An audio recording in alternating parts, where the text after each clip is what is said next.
గర్భిణీలు ఎటువైపు తిరిగి నిద్రపోతే మంచిదో మీకు తెలుసా? గర్భధారణ సమయంలో సరైన నిద్రపోవడం చాలా ముఖ్యం.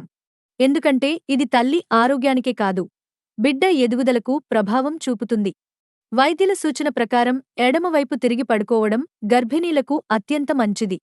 ఇలా నిద్రపోవడం వల్ల గర్భాశయానికి, ప్లాసెంటాకు రక్త ప్రసరణ సరిగా జరుగుతుంది. బిడ్డకు ఆక్సిజన్ సరఫరా మెరుగ్గా ఉంటుంది. అలాగే వెన్నుపూస, కిడ్నీలు, కాలేయం మీద ఒత్తిడి తగ్గుతుంది. కానీ వీలైనంతవరకు వెన్నుపైన నిద్రపోవడం లేదా కుడివైపు ఎక్కువసేపు పడుకోవడం నివారించాలి. ఎందుకంటే అది రక్త ప్రసరణను తగ్గించి తల్లి, బిడ్డకు అసౌకర్యం కలిగిస్తుంది. గర్భిణీలు పక్కగా నిద్రపోతూ కాళ్ల మధ్య దిండు ఉంచుకోవడం చాలా సౌకర్యంగా ఉంటుంది. ఇది శరీరానికి సపోర్ట్ ఇస్తుంది, నడుం నొప్పిని తగ్గిస్తుంది. మొత్తానికి ఎడమవైపు నిద్రపోవడం గర్భిణీ ఆరోగ్యానికి బెస్ట్ పొజిషన్ అని వైద్యులు చెబుతున్నారు. ఇలాంటి మరెన్నో ఆసక్తికరమైన సమాచారం కోసం మా ఛానల్ను సబ్స్క్రైబ్ చేసుకోండి.